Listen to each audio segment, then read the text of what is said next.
అనంతపురం జిల్లా ఎల్లుట్లలో నాగలింగం ఆత్మహత్యలో హైడ్రామా నెలకొంది. అధికార ప్రతిపక్షాల ఆరోపణలు ప్రత్యారోపణలు చేసుకుంటున్నాయి. అరటి రైతు ఆత్మహత్య అని వైసీపీ ఆరోపిస్తే నాగలింగం అరటి రైతు కాదని టీడీపీ నేతలు అంటున్నారు. వ్యాపారంలో నష్టాలు రావడంతో అప్పుల బాధతో ఆత్మహత్య చేసుకున్నాడు అంటున్నారు.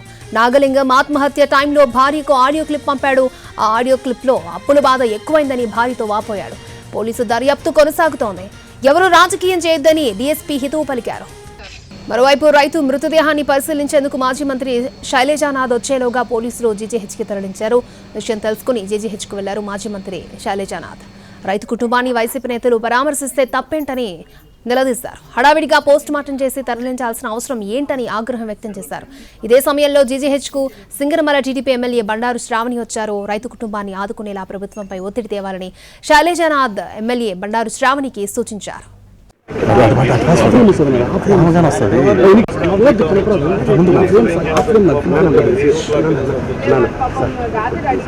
అనంతపురం జిల్లా ఎల్లుట్లలో నాగలింగం ఆత్మహత్యలో హైడ్రామా నెలకొంది. అధికార ప్రతిపక్షాల ఆరోపణలు ప్రత్యారోపణలు చేసుకుంటున్నాయి. అరటి రైతు ఆత్మహత్య అని వైసీపీ ఆరోపిస్తే నాగలింగం అరటి రైతు కాదని టీడీపీ నేతలు అంటున్నారు.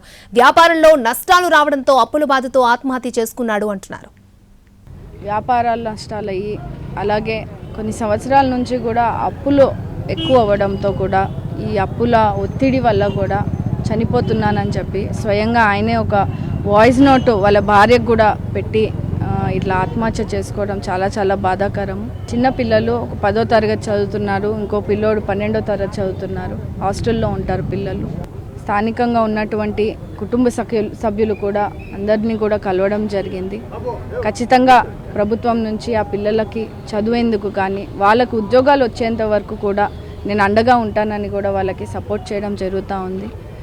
వ్యాపారాల నష్టాలయ్యి అలాగే కొన్ని సంవత్సరాల నుంచి కూడా అప్పులు ఎక్కువ అవ్వడంతో కూడా ఈ అప్పుల ఒత్తిడి వల్ల కూడా చనిపోతున్నానని చెప్పి స్వయంగా ఆయనే ఒక వాయిస్ నోట్ వాళ్ళ భార్యకు కూడా పెట్టి ఇట్లా నువ్వు ఏమనుకున్నా బాధపడద్దు. నేను చనిపోయినాయని నువ్వు సంతోషంగా బాగా బతుక్కో. అదే సార్ అమ్మాయిని ఆయన వాళ్ళని కానీ బాగా చూసుకో, కొడుకును బాగా చూసుకోయా. నేను పోతాను, వెళ్ళిపోతాడా బాగుండే తిక్కదాని నేను.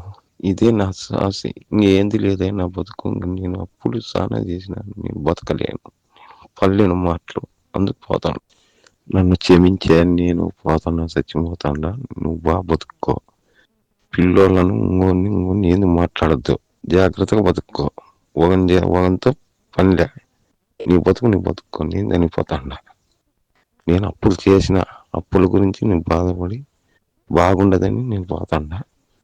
పిల్లోళ్ళను బాగా చూసుకో, అది చాలు నాకు, అదే సంతోషం. నువ్వు ఏమనుకున్నా బాధపడద్దు. నేను చనిపోయినాయని నువ్వు సంతోషంగా బాగా బతుక్కో. అదే చాలు అమ్మాయిని.